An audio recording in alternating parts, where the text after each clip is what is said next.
नमस्कार।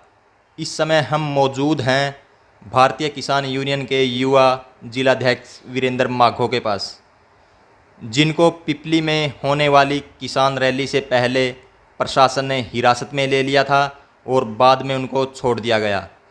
आइए हम उनसे बातचीत करते हैं कि उनको क्यों हिरासत में लिया गया। जो गिरफ्तारी वाली बात है, ये तो एक बिल्कुल ही प्रशासन जो सरकार है अपनी, एक तानाशाही वाली बात है कि जो सरकार ने निर्देश दिए प्रशासन को कि जो भी ये पदाधिकारी हैं भारतीय किसान यूनियन के, इनको आप अपनी हिरासत में ले लो।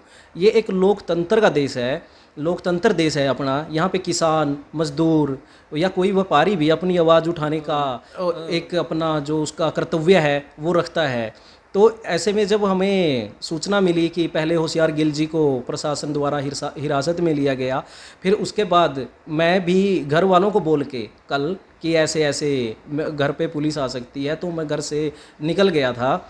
क्योंकि अगर कोई नेतृत्व करने वाला ही आगे नहीं रहेगा तो जो जनता आएगी वो कैसे, उसकी कमांड कौन करेगा। यही बात मैंने प्रशासन को भी कही थी कि जब कोई प्रशासन जो अपना यहाँ पे आ रहे हैं, किसान भाई आ रहे हैं, मजदूर भाई आ रहे हैं, अपना व्यापारी वर्ग आ रहा है, तो हम इनको कहेंगे कि आराम से, प्यार से और एक भाईचारे की भावना से हमें चलना है। कोई किसी तरह की हुड़दंगबाजी हमें नहीं करनी है।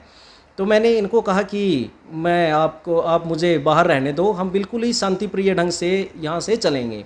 तो उन्होंने कहा कि नहीं, आपको ऐसे ऐसे हम लेके जाएंगे, यहाँ पे हम आपको नहीं रख सकते। तो ये मैं यही कहूँगा कि एक तानाशाही वाली ही बात है। अगर मानिए कि कोई कमांड करने वाला ही आगे नहीं रहेगा, जो एक आयोजक है, एक आवाज़ उठा रहे हैं, अगर उनको ही ऐसे आवाज़ उनकी दबा दी जाएगी तो हालात आगे बदतर होने की संभावना ज़्यादा हो जाती है। और यही डर मुझे रहा जब मैं सारा दिन पुलिस हिरासत में रहा कि कहीं कोई गड़बड़ ना हो जाए, कहीं जो अपने साथी हैं वो भड़क ना जाए। सर, इस दौरान आपके क्या मुद्दे थे और रैली को लेकर आपका क्या आह्वान था? आगे की क्या रणनीति रहेगी? जो रैली का आह्वान था, ये जो सरकार ने किसानों की किसानी ख़त्म करने वाले 3 अध्यादेश पारित किए हैं। जो भारत एक कृषि प्रधान देश कहलाया जाता है, बच्चों को शुरू से लेके कॉलेज तक यही पढ़ाया जाता है कि अपना भारत एक कृषि प्रधान देश है। लेकिन जो ये 3 अध्यादेश आए हैं, ये भारत को, जो भारत के माथे पे एक ताज है खेती का, ये उस ताज को हटा देंगे। क्यों? क्योंकि 3 अध्यादेश, जैसे कि एक किसान की दया स्थिति पहले ही बहुत ही दयनीय है। देखिए, अभी फसलों के रेट पहले ही कम है, लेकिन सरकार कह रही है कि हम एमएसपी को ख़त्म कर देंगे। अगर एमएसपी ख़त्म हो गया तो व्यापारी आपस में सलाह कर मन चाहे रेट पे किसानों की फसलों को खरीदेंगे। अब ऐसी जो ये कार्य प्रणाली है, ये हमने देखी है। जब किसान तूड़ी या फिर हरा चारा लेके शहर में आता है, वो अपनी ट्रालियां कहीं बाईपास पे खड़े करते हैं या कहीं कांटे पे एक साथ इकट्ठा करते हैं। उससे ये होता है कि व्यापारी वो सलाह करते हैं पहले कि इतने से हम शुरू करेंगे और लास्ट में यहाँ तक खरीदेंगे। ठीक है, रेट भाव हो गया। तो किसान का जब समय होता है कि देखो, पशुपालन का भी काम होता है किसान के पास, तो 3-4 बजने के करीब जब उसे लगता है कि कोई व्यापारी नहीं आ रहा, तो वो जो व्यापारी कम रेट में फसल लेने को तैयार है, वो उसको भी अपनी ट्राली कहता है कि ठीक है, मैं आपके यहाँ पे खाली कर देता हूँ, जो बंटेगा मैं चला। तो बिना एमएसपी के किसान का गुजारा नहीं हो सकता, ना ही किसानों का कोई भला हो सकता। एमएसपी किसानों के लिए बहुत ही ज़रूरी है। तो आगे की क्या रणनीति रहेगी आपकी? आगे की जो रणनीति रहेगी, जो भारतीय किसान यूनियन संगठन है या और भी सभी संगठन है, इसमें जो सभी हम बैठ के, हमारे जो बड़े पदाधिकारी हैं वो बैठेंगे, वो सलाह करेंगे कि हमें आगे की क्या रणनीति बनानी है। क्योंकि एक संगठन है, संगठन में सभी की सलाह होती है, सभी के मशवरे होते हैं। कोई गलती है, कोई सही है, सभी देखना पड़ता है इस चीज़ के बारे में। तो अभी मैं इस बारे में, तो जो संगठन की सलाह होगी हम उसी के दिशा अनुसार काम करेंगे। जो तीनों अध्यादेश हैं, इसमें सब कुछ ठीक है या कुछ ऐसा है जिसमें बदलाव हो सकता है?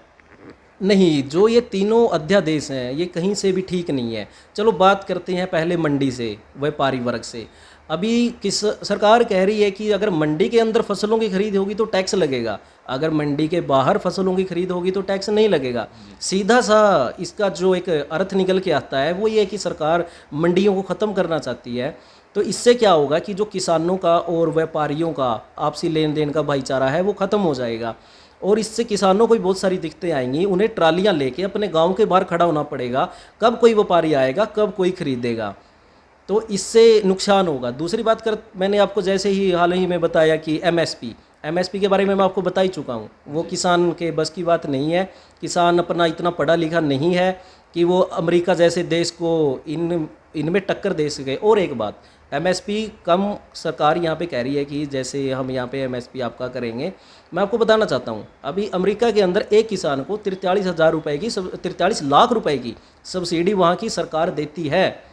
अब देखिए क्या यहाँ पे सरकारें ऐसी सब्सिडी देंगी 43 लाख का, उसके अनुसार अपने इंडिया में जो पैसा बनता है क्या नहीं दे पाएंगी, और ये ना ही देंगे तो इससे तो किसान की जो मतलब कि मरने के कगार पे ही खड़ा है किसान, अगर इस अध्यादेश के बारे में बात करूं। तीसरी बात आती है कॉन्ट्रैक्ट फार्मिंग। कह रहे हैं कि कंपनियां आएंगी, वो आपकी ज़मीनें लेंगी, वो हमें बताएंगी कि हमें क्या उगाना है क्या नहीं उगाना। क्या हमें कंपनियां ही बताएंगी? सरकार भी तो बता सकती है ना, अच्छी पॉलिसी लेके आकर कि आप इसके अंदर ये आपकी उपज लीजिए ज़मीन से, इसका हम ये रेट देंगे आपको, इसका ये रेट देंगे। बाहर जो इंपोर्ट है अपना इंडिया से, जो एक्सपोर्ट जाता है सारा, वहाँ पे कुछ नियमों में ढील करे, या फिर बाहर अपने व्यापारियों को अच्छे से भेजे जिससे कि यहाँ किसानों को रेट मिले। ये नहीं कि यहाँ के किसानों को ही निचोड़ निकाल दिया जाए। तो कंपनियों वाली कोई बात ये किसानों के समझ में नहीं आ रही है, और इसके आंकड़े जब निकाले जाएं तब भी ये बहुत ही हानिकारक वाली बातें हैं, किसानी का वजूद ख़त्म करने वाली बातें हैं।